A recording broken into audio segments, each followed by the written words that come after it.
위대한 믿음의 사람 야곱에게 12아들이 있었습니다. 막내는 베냐민이었고, 우리가 아시는 대로 아들 12명을 한꺼번에 얻는 것은 아니지 않습니까?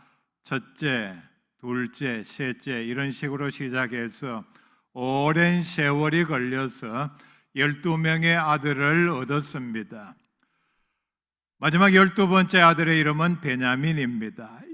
베냐민이 태어나기 전에 11명의 아들이 있을 때의 마지막은 요셉이었습니다.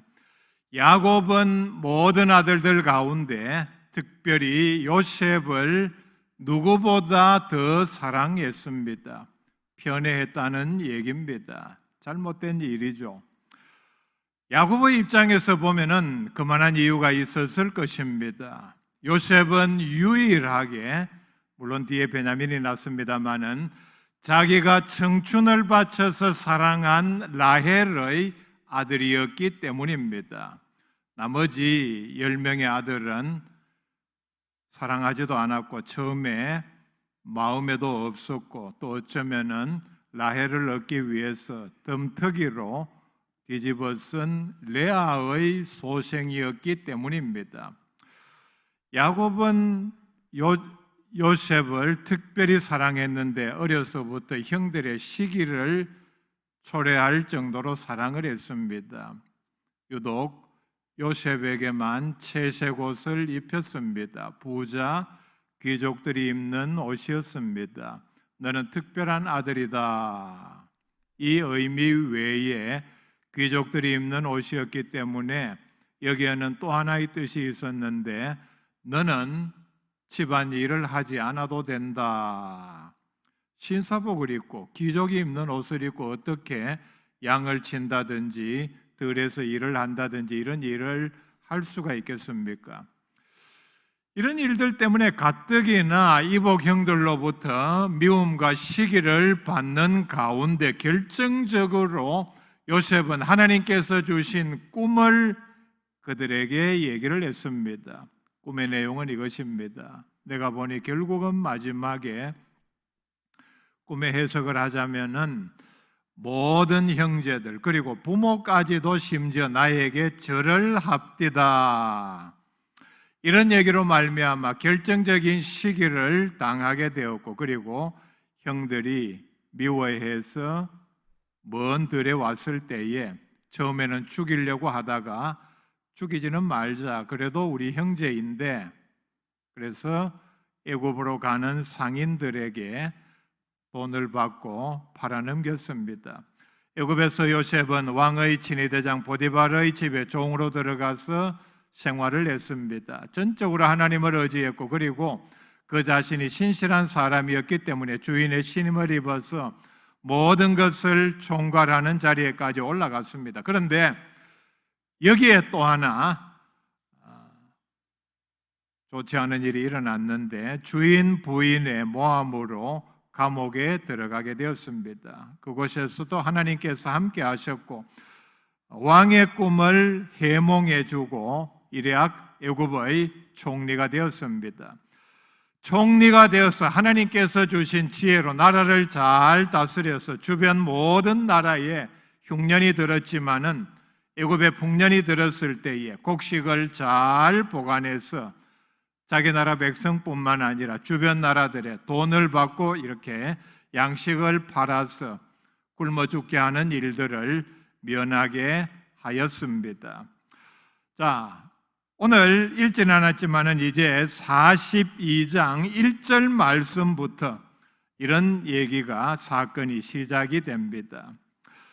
1절 말씀에 보면은 요셉의 고향인, 그리고 부모 형제가 살고 있는 가나안에도 흉년이 들었습니다. 요셉은 총리로서 자기 나라뿐만 아니라 주변 모든 나라들의 정세를 파악하고 있었을 것입니다. 그래서 흉년이 들었는데 2절에서 4절 말씀에 보면은 야곱은 막내 베냐민만 남겨두고 10아들을 애굽으로 보내서 곡식을 사오게 했습니다. 이들 모두는 요셉의 입장에서 보면은 이복 형들이었습니다. 요셉은 이미 총리의 자리에 앉아 있으면서 자기 나라뿐만 아니라 주변 모든 나라들의 정세, 특별히 농사가 어떻게 되었고 식량 사정이 어떻다는 사정을 다 알고 있었습니다. 그가 이렇게 있으면서 먼저 들은 소식은 자기의 고향인 고국인 가나안에도 엄청난 흉년이 들었고, 그런데 보니까 한두 사람씩 시작해서 가나안 사람들이 애굽으로 자기에게 곡식을 사러 왔습니다. 아마 생각할 때에 자기 집안에도 이런 일이 분명히 있을 것이고, 그리고 형제들이 곡식을 사러 올 것이라 예상을 하고 있는데 보니까 10형들이 곡식을 사러 왔습니다. 요셉에게 절을 하고 우리나라의 흉년이 들었기 때문에 곡식을 사러 왔습니다. 돈을 보이고는 그리고 곡식을 팔아주기를 간청을 했습니다. 요셉은 단번에 10명의 이복 형들을 알아보았습니다. 다행히 10명의 형들은 요셉을 알아보지를 못했습니다. 요셉은 집안 사정이 궁금했고, 그리고 아버지에 대해서 매우 궁금했기 때문에 노골적으로 드러내지는 못하고 여러 많은 대화들을 둘러서 하는 가운데 뜻밖의 자기에게 친동생이 있다는 사실을 발견을 했습니다. 그리고 나아가서 요셉은 아마도 10명의 형들의 인격과 양심이 지금 어떻게 변했는지 매우 궁금했습니다.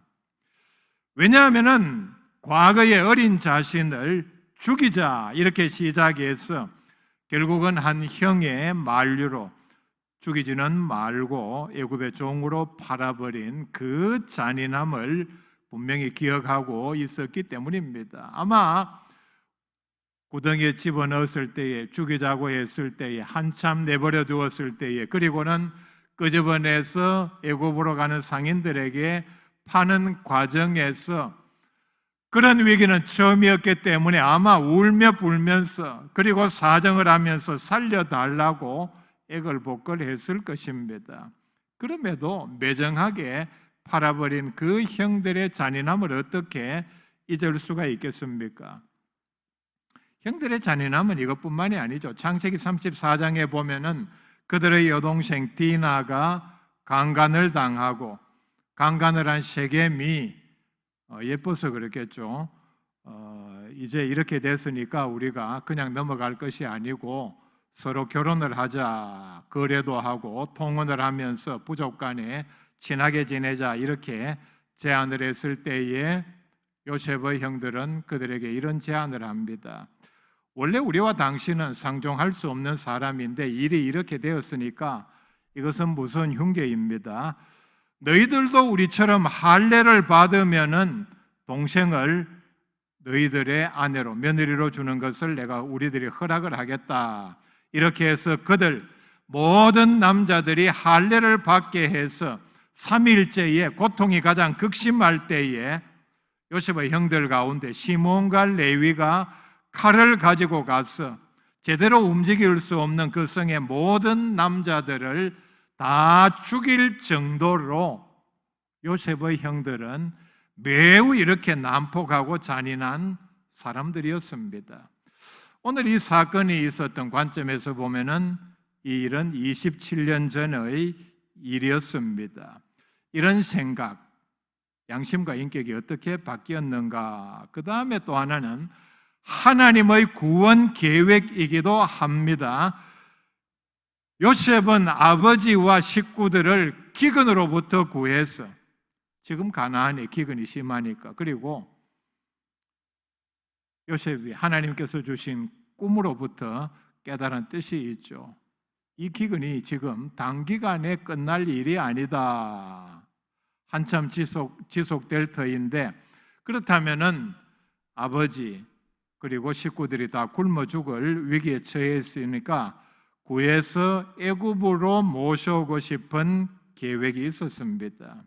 그래서 요셉은 10형제들을 애굽을 정탐하러 온 정탐꾼이라는 누명을 씌워서 일단은 감옥에 다 집어넣었습니다.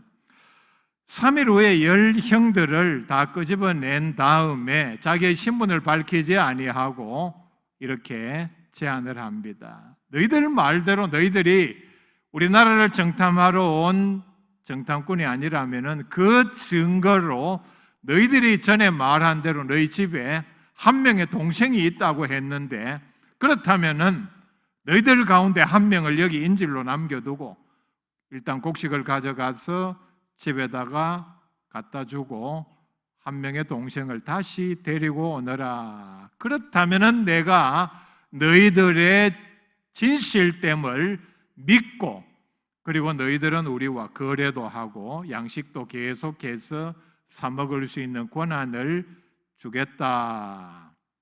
이런 제안을 합니다.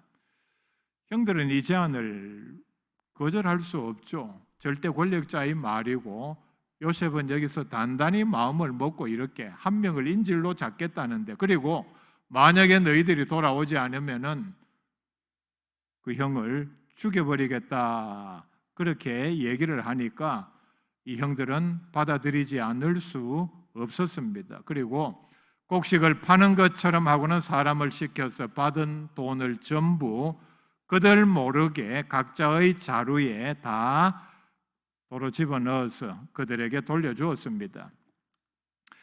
형들의 입장에서 보면은 원래 온 목적대로 곡식을 사기는 했지만은 이제 큰 걱정거리를 떠안았습니다.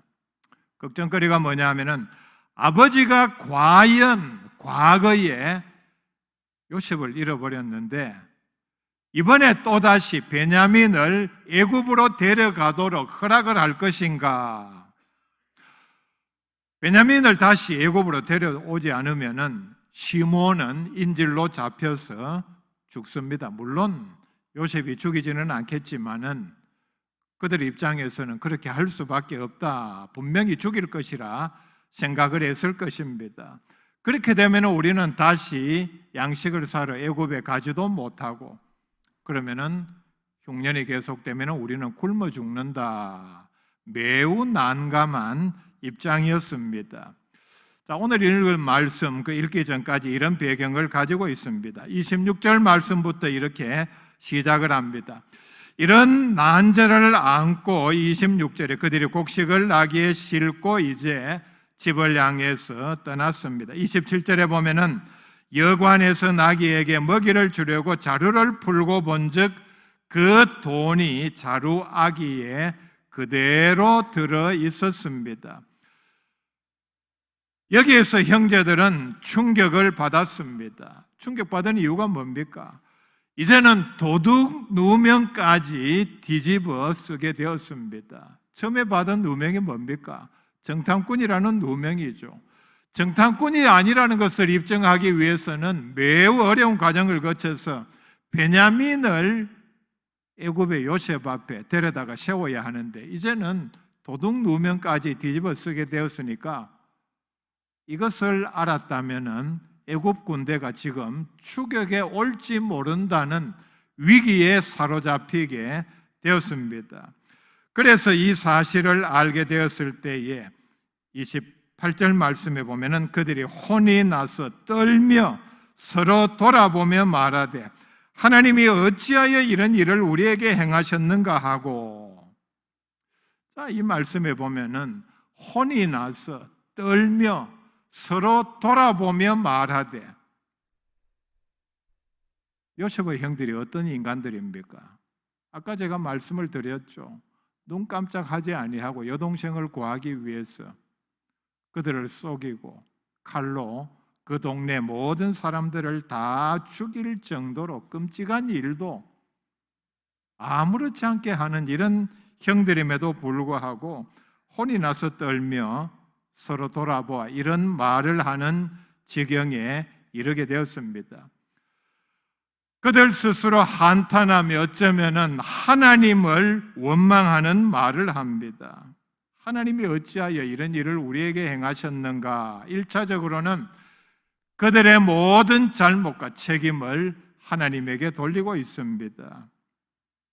이제 우리는 정탐꾼으로 몰린 것도 억울한데 도둑의 누명을 쓰고, 그리고 결과적으로 이 일이 진행이 되면 우리는 굶어 죽을 위기에 처했다. 요셉이 식량값으로 받은 돈을 형들 모르게 도로 자루에 넣은 것은 자기 식구들을 먹여 살리는 양식이기 때문에 선한 의도로 그렇게 한 것입니다. 형들이 오리라는 것을 예상을 했고, 그리고 형들을 보았을 때 어떤 마음이 들었겠습니까? 얼마나 양식이 귀했고 먹을 것이 없었으면 이 멀리까지 목숨을 걸고 여기까지 왔겠는가? 참 마음이 안타까웠을 것입니다. 자기는 애굽에서 호의호식하면서 모든 부귀 영화를 다 누리고 있는데 자기 고향에서는 아버지 그리고 형제들이 먹을 것이 없어서 이렇게 멀리까지 양식을 사러 와야 하는 그런 입장이니까 어떻게 돈을 받을 수 있었습니까? 그래서 신분을 밝히지는 못하고 선의로 이렇게 자루에 다시 돈을 다 집어넣었습니다. 형들이 생각하는 것처럼 정탐꾼 또는 나아가서 도둑의 누명을 씌우기 위해서 한 것은 절대로 아닙니다. 요셉은 어떤 사람입니까? 성경에 나오는 모든 사람들 가운데서 예수님을 가장 많이 닮은 사람입니다. 다른 사람과는 비교할 수 없을 정도로 유일하게 온전하게 예수님을 닮은 사람이었습니다. 그런 그가 너희들이 나를 오래전에 죽이려고 했고 너희들이 그런 끔찍한 짓을 했으니까 나한테 이제 한번 골탕 먹어봐라 하는 그런 음모를 꾸밀 수가 없는 사람입니다. 이 대목이 바로 인간 사회의 아이러니입니다. 요셉은 가족을 사랑하는 순수한 마음으로 돈을 다 자루에 집어넣었는데 받은 사람은 해석을 180도 다르게 받아들이고 있습니다. 첫째는 우리를 지금 정탐꾼으로 몰아서 죽이려 한다 하는 음모로 생각을 했습니다. 바로 도둑이 제발 저린 격이죠. 딱 자기 수준에 맞는 생각입니다. 자기네들 생각과 행실이 바로 그러했기 때문에 이런 일을 당했을 때에 우리를 죽이려고 음모를 꾸민 것이다.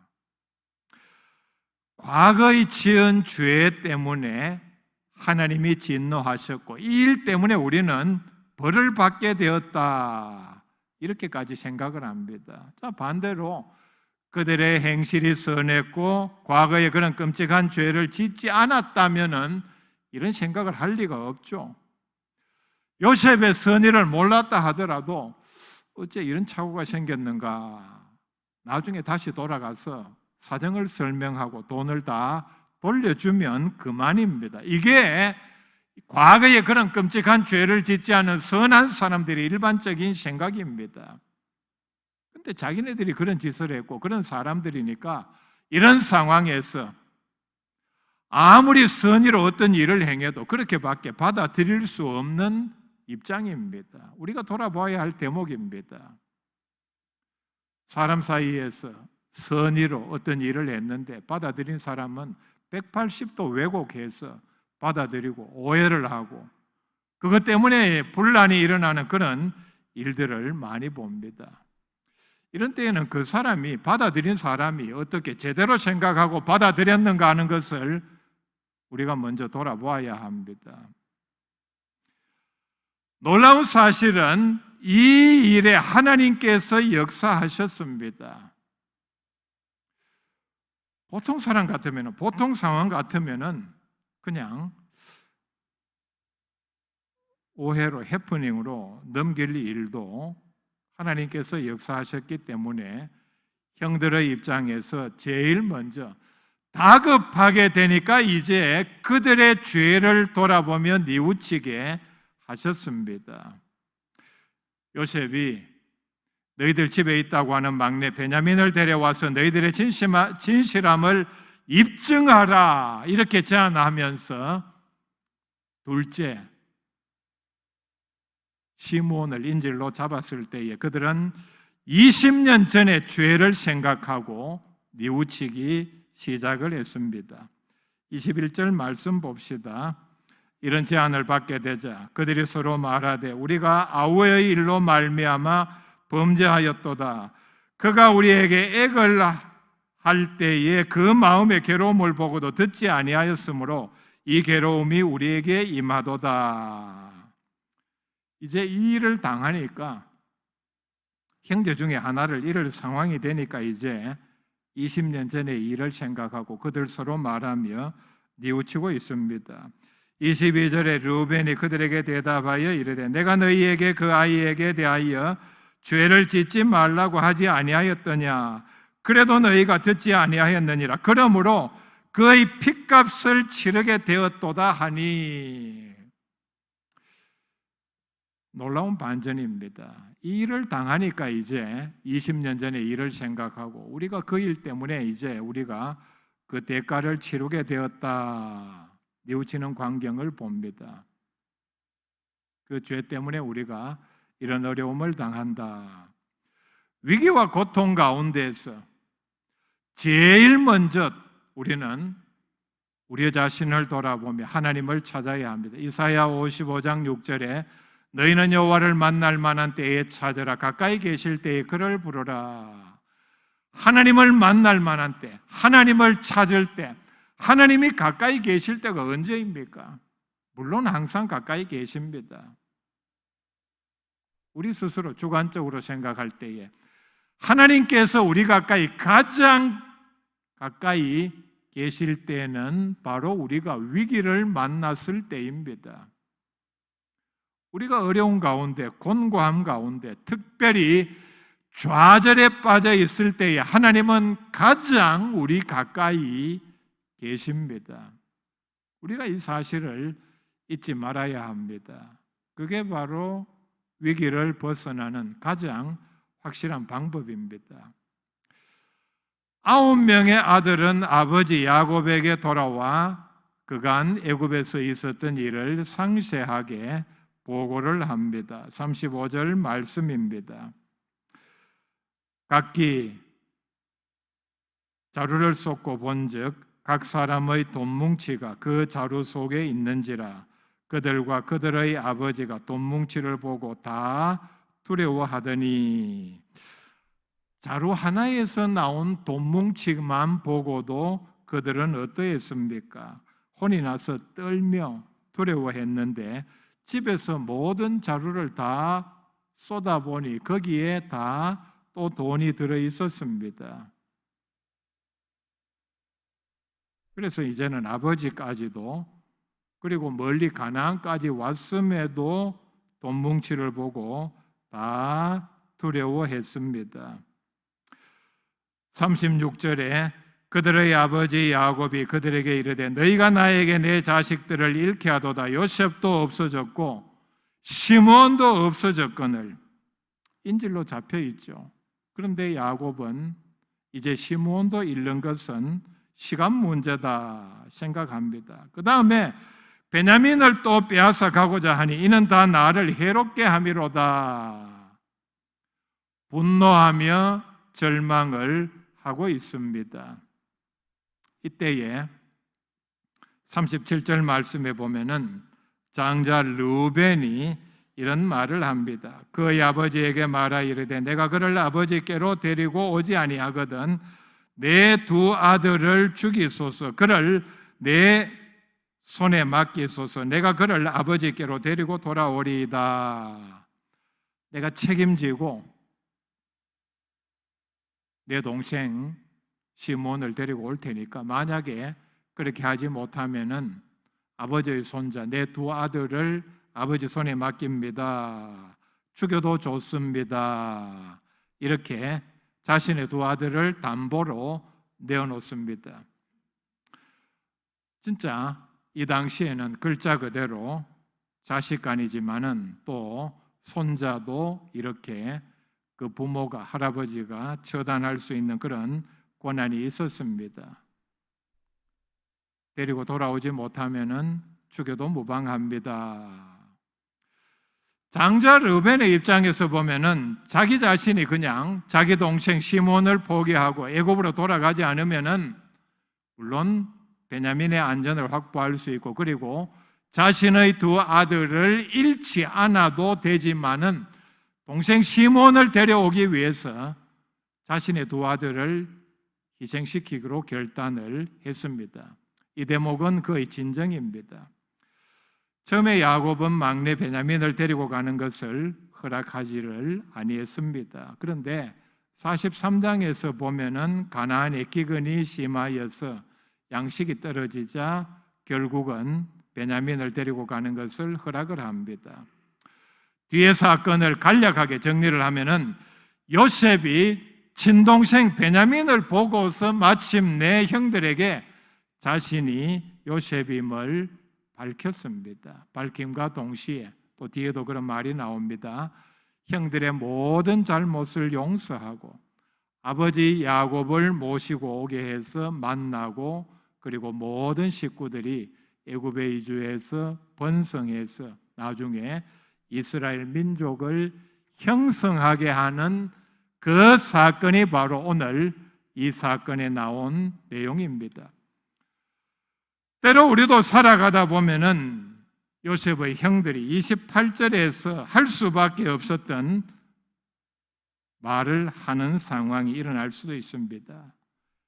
하나님이 어찌하여 이런 일을 우리에게 행하셨는가? 나는 선하게 최대한 믿음을 잘 지키면서 살아왔는데 하나님께서 어찌하여 내게, 우리 가정에 이런 일을 행하시는가? 내 자녀에게, 내 몸에, 내 미래에 이런 일을 행하시는가? 탄식할 수밖에 없는 그런 상황이 얼마든지 일어날 수 있습니다. 우리가 야고보의 가정에서 해결책을 찾을 수 있어야 합니다. 그 일을 통해서 하나님께서 이후에 어떻게 역사하시고 인도하셨는가, 나를 인도하시는 하나님의 손길을 바라볼 수 있어야 합니다. 요셉의 형들은 하나님이 어찌하여 이런 일을 우리에게 행하셨는가, 단식, 절망에서 끝나지 아니하고 먼저는 자신의 죄를 뉘우치고, 장자 르벤의 경우는 그 모든 책임을 내가 지겠다, 내 두 아들을 희생시켜서라도 이런 책임지는 용기와 결단을 나타내 보일 때에 하나님께서는 가족 전체를 구원 얻게 하는, 또 민족을 형성하게 하는 놀라운 일로 인도하셨습니다. 이 은혜와 복이 우리에게 임하기를 바랍니다.